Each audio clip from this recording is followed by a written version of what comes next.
पागल की शादी। एक छोटे से गांव में रामू नाम का एक युवक रहता था। बचपन में किसी बीमारी की वजह से उसका मानसिक संतुलन थोड़ा बिगड़ गया था।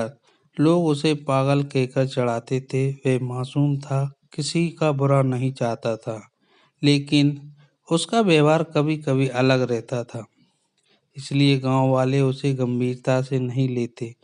रामू की उम्र शादी लायक हो गई थी, मगर कोई भी अपनी बेटी की शादी उससे करने को तैयार नहीं था।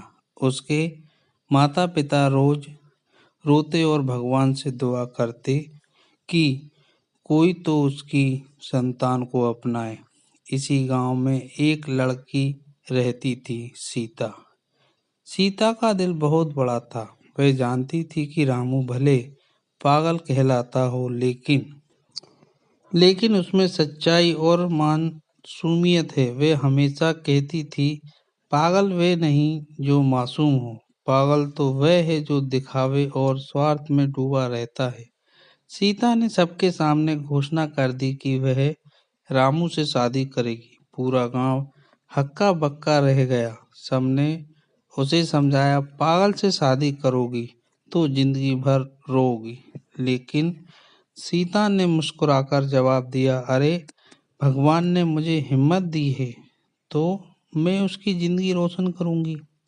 शादी हुई पहले दिन लोग मजाक उड़ाते रहे, पर धीरे धीरे सबने देखा कि सीता का स्नेह और विश्वास रामू को बदल रहा है। उसके व्यवहार में सुधार आने लगा। सीता रोज उसे प्यार से समझाती, छोटे छोटे काम सिखाती।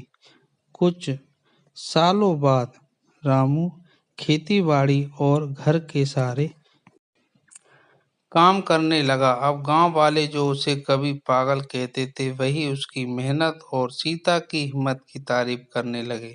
सीता हमेशा कहती थी, प्यार और धैर्य से सबसे बड़ी कमजोरी को भी ताकत बनाया जा सकता है।